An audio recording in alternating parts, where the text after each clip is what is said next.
Sanibonani, igama lami ngubeko Ndlela from Nongoma FM sila at Durban Exhibition Center la qhubeka khona iGreen Youth Indaba.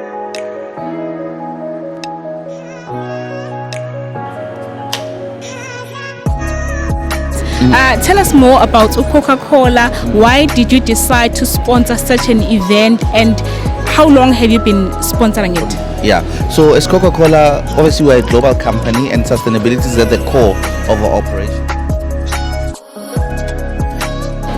The empowerment of our youth and our women in everything that we do, we put that at the center, that our youth and our women need to be empowered. So Green Youth Indaba was a natural partnership because that's the focus in terms of empowering the youth and dealing with all these critical issues that I've mentioned here that pertain to sustainability. So for us, it was like a perfect partnership. We've been supporting Green Youth Indaba for the past 4 years, I think, and this is probably one of our biggest sponsorship that we've done to date.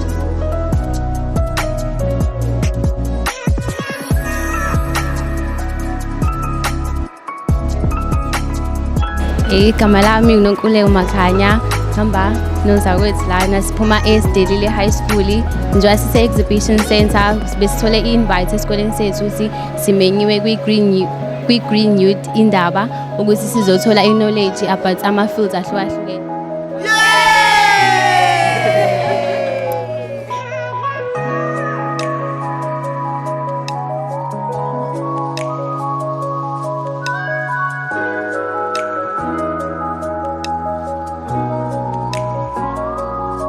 Namhlanje kube ku day 1 ka Green Youth Indaba, kusasa kuLesihlanu ku day 2.